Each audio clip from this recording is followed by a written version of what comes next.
I'm Tia Porter, and this is Our Erie. On today's episode, we're taking you on a journey through groundbreaking research, inspiring arts, and rich local history, all while celebrating the people and the places that make a difference right here at home. Welcome to Our Erie. Erie Retina Research is improving vision through their clinical trials and making care easier to access with their mobile transportation service. At Erie Retina Research, patients from across the region and even the country are coming for cutting-edge eye care. Through groundbreaking clinical trials and free transportation services, the team works to remove barriers and put patients first. And their new location is helping make that vision a reality more than ever before. It brought everything together. Rather than having the two locations and have to worry about timing of where the surgeon is, where the staff is, everybody's here under one roof in a new area. And it's a great location. It's very accessible. It's on the west side. There's free parking. There's great access. It's really easy to get in and out of compared to the downtown area. Accessibility is a major priority, from parking to building entry. The front is accessible by steps. There's 10 steps because I count them. And in the back, we do have wheelchair access. And there's automatic doors with push buttons on the outside and on the inside so patients can get in. You can pull right up to the ramp, wheel right in, and if the patient needs us to come out and get them in a wheelchair, we have that accessible for them as well. And once inside, the focus is on creating a welcoming and reassuring experience for every patient. I think the patients have a great experience here, and myself personally, I try to make sure of that because I try to make them laugh, try to make them feel comfortable, because as always, when you come to a physician's office, especially for the first time and it's unknown, you have that fear. For many patients, healthcare costs can be overwhelming. Erie Retina Research removes that financial worry, allowing patients to focus on their care. It's a great benefit to the patients because there is no cost for them. Patients come from near and far, drawn by the expertise of one doctor and his dedicated team. And they come here to Erie, PA, and the reason they come here is because Dr. Almeida and the team that's here providing the care for them. That teamwork plays a critical role in advancing treatments. A lot of the conditions that we do these trials for don't really have treatments that are commercially available. So with doing this clinical research, it allows patients access to treatments that otherwise they wouldn't have access to, and if it was something they would have access to, it wouldn't be for another 3 to 4 years down the line. So what does that experience look like for patients when they arrive? The first thing that happens is you usually go through the clinic, which means you'll come in, you'll get some OCT testing, some optos, it's special pictures of the eyes. You'll meet one of the scribes and they'll basically do a history on you. And then Dr. Almeida will come in. And you see in each room we have 55-inch screens, so all the pictures and everything we take come up on the screens. If there is a need for research, a second appointment will be scheduled. Dr. Almeida and a research coordinator will go over the entire program and answer all of your questions. You can say yes or you can say no. It's your choice. Nobody is made or forced into anything. And while Erie Retina Research might be known for their clinical trials, that's not all they do there. A lot of people think Dr. Almeida is just research. He is not. We'll see patients for glaucoma. We'll see macular degeneration. We'll see diabetic retinopathy. We'll see any eye disease that someone has, and he will evaluate them. And if we can't do something here, we'll make sure they get to where they need to be. Getting care starts with just one simple step. I would say call the office. As you know, everything's free. Come in for an exam. Get your eyes checked. For many patients, transportation can be a major barrier, but not here. Erie Retina Research has introduced a safe and reliable mobile transportation service. What this van does is allows us to say, we have all this availability, what works for you. You don't have to worry about calling a family member, a friend to drive you back and forth. Everything's covered by us. We give them a time we're there. We'll walk them to the door. I'll meet them at the door and walk them into the van because, as you know, most of our patients, have difficulty with their vision. So we want to keep them safe, and that's why we do it. Transportation becomes even more important as vision loss progresses. A lot of patients that are losing visual acuity, typically they end up losing their license as a result, so they don't really have a way to get back and forth. Even for patients that do have vision, some of the trials require injections directly into the eye. They're not able to drive afterwards. That's where having something that's able to take patients back and forth at no charge to the patient is just perfect for what we do. Through innovative research, free transportation, and compassionate care, Erie Retina Research is helping patients see a clearer future, no matter where they are coming from.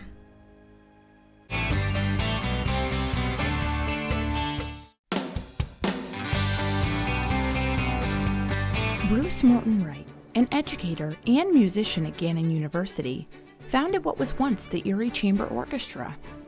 From its earliest days, the orchestra brought high-level musicianship and programming to Erie audiences. Bruce Morton Wright founded the Erie Chamber Orchestra in 1978.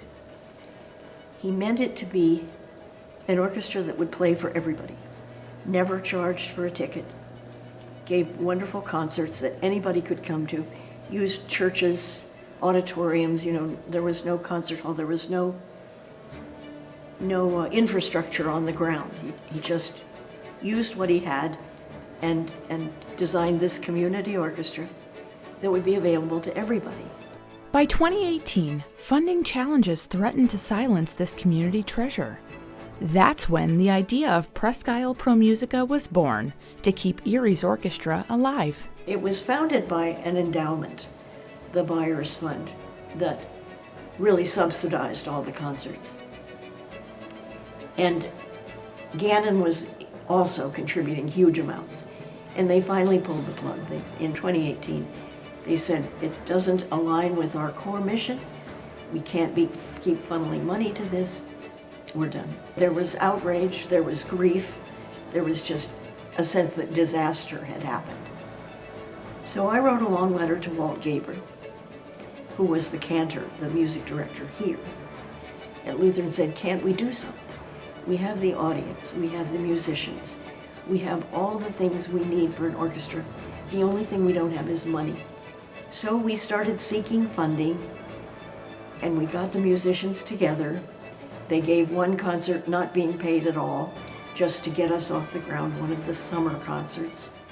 Presque ProMusica is Erie's own chamber orchestra in residence at Luther Memorial Church. And their mission is quite simple: bring music to everyone and make life richer, more beautiful, and more healing. We just want them to hear wonderful music and let it make them laugh and cry and think.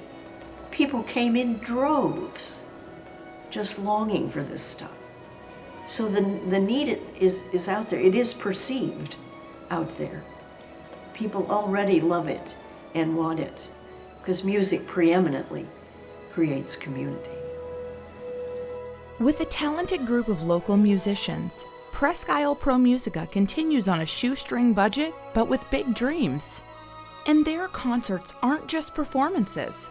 They aim to create experiences that nourish the mind, heart, and soul of everyone in the audience.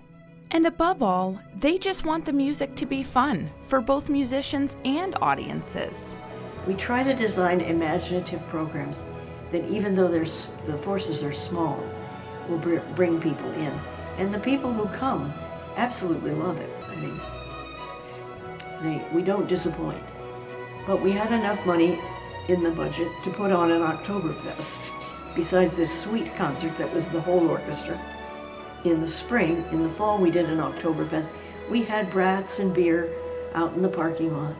We had all kinds of fun German music, Strauss waltzes, and we ended with the Rekoczy March, I think. The audience is loving. We try to make it fun. Beyond the music, Presque ProMusica seeks support that goes deeper than finances. Encouragement, passion, and community keep this orchestra thriving. To learn more or support Presque ProMusica, reach out via email at presquepromusica@gmail.com or visit eriepip.org today.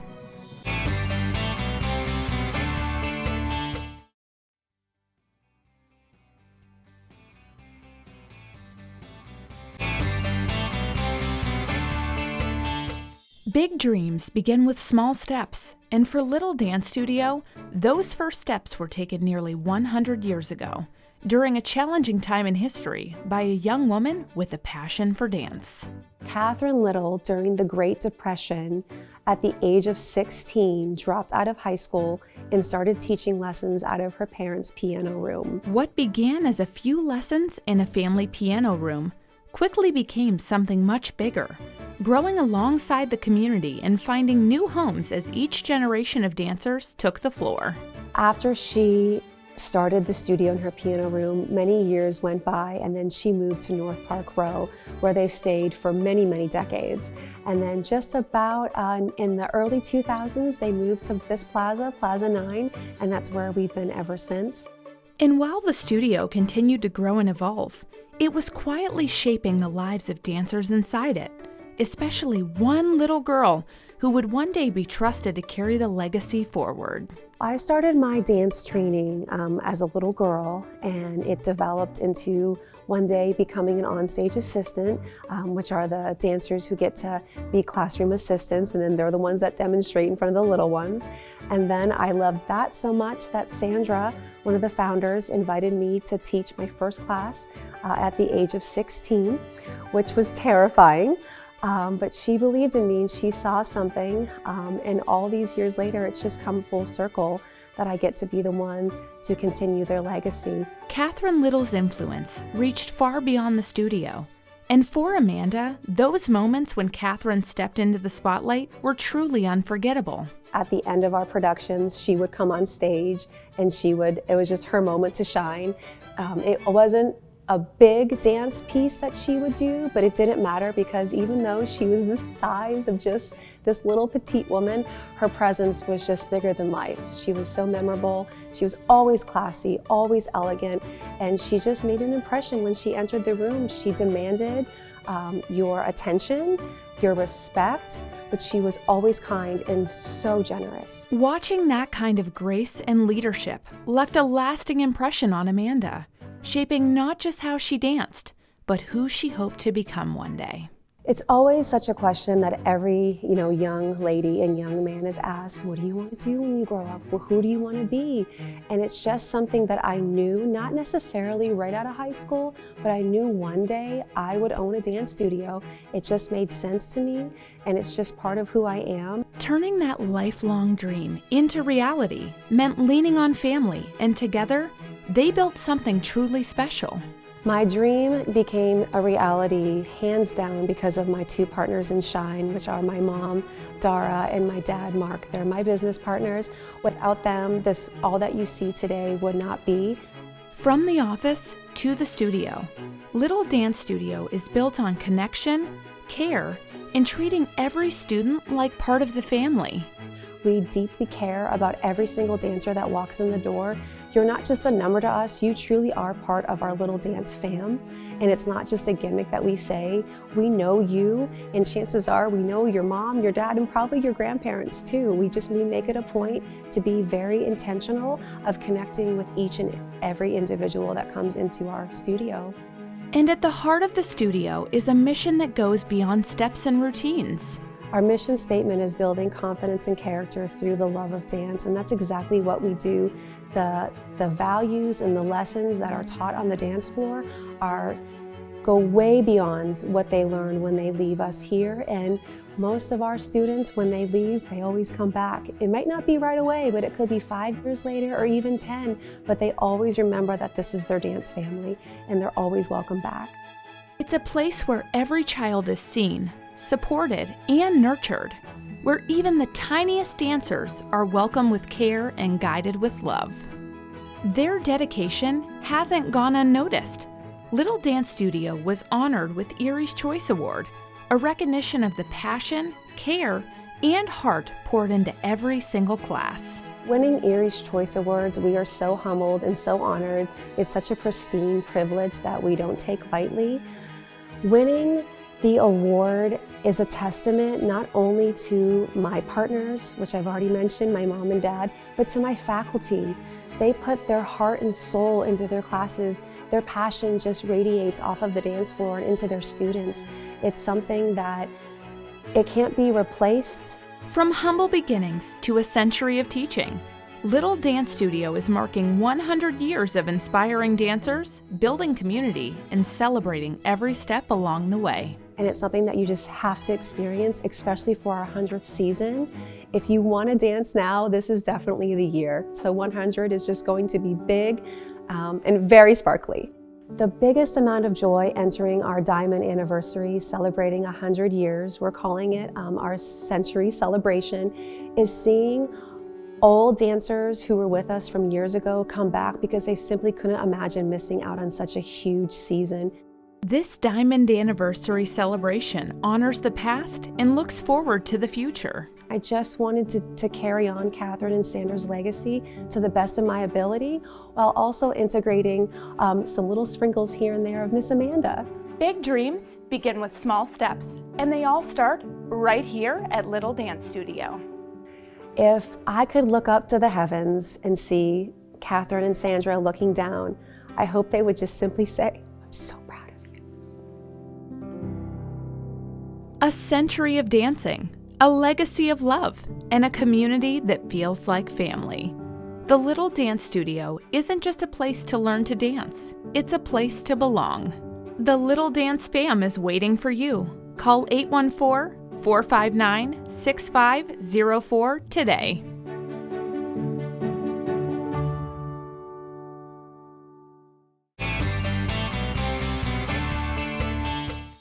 When you think of history, you might picture dusty textbooks or black and white photos. But here in Harborcreek, history is alive, personal, and waiting to be discovered. Let's check it out. So the Harborcreek Historical Society is the organization that actually collects, preserves, and shares out the history of Harborcreek Township. So the township was created in 1803, so we've got, over 200 years of history that we're trying to tell about Harborcreek Township. And that history has found a very special home. The Harborcreek Historical Society was founded in 1993, and there was a really important partnership with Penn State Barron. So for the first several decades of the organization's history, it was located either on Barron campus or in Knowledge Park. In 2017, we moved into the Gifford Blanchfield House. It was important for Rick Blanchfield, who lived in the building. Rick Blanchfield's passing was unexpected, but his wishes were clear. This move wasn't just practical, it was deeply personal. It was important for him that this building ultimately house the Harborcreek Historical Society. That's what he wanted. And so the family worked with Harborcreek Township and made that happen. The Blanchfield family was a farming family. His family had been in Harborcreek Township for several generations. And so because he had roots in Harborcreek that were deep roots, he really wanted the family home to be part of telling the story of Harborcreek Township. And once you step inside, the stories really start to come alive. But this isn't just a place to look, it's a place to discover your story. On the first floor of the Gifford Blanchfield House, we have this great research room. People who have done family history and or have researched local history topics. Oftentimes they'll give us copies of their materials. So in our research room, we have those materials available for people to search. We also have a family history file. So if there has been something written about the family or someone has researched the family, we'll tuck that into a file.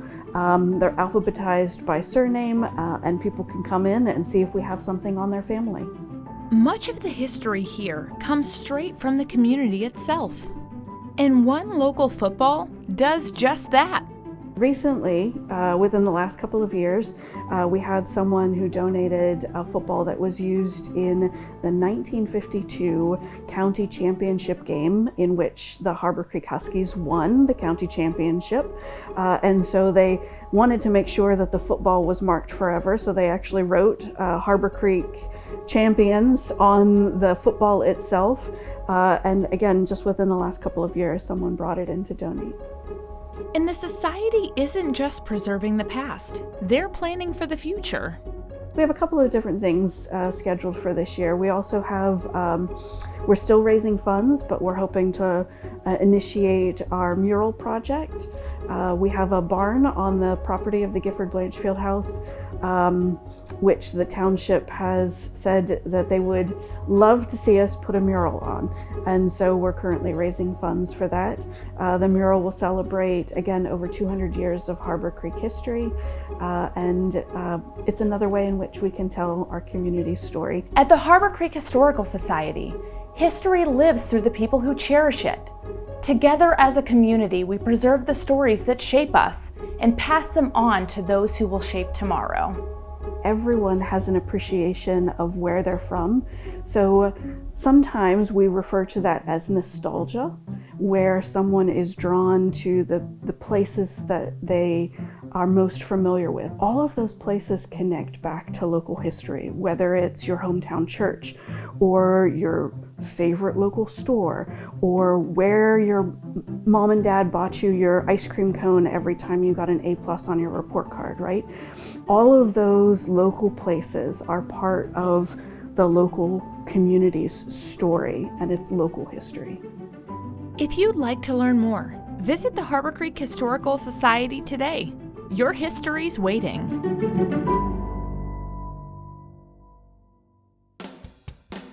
Now it's time for some Our Erie trivia. What original Erie street was once paved entirely with wooden blocks instead of bricks? A. Perry Square North, B. West 9th Street, C. French Street, D. East 6th Street. If you guess C, you are right. And if you think that Erie roads are bad now. From innovative research to inspiring arts and local history, these are the places helping Erie shine. I'm Tia Porter, and we'll see you next time on Our Erie.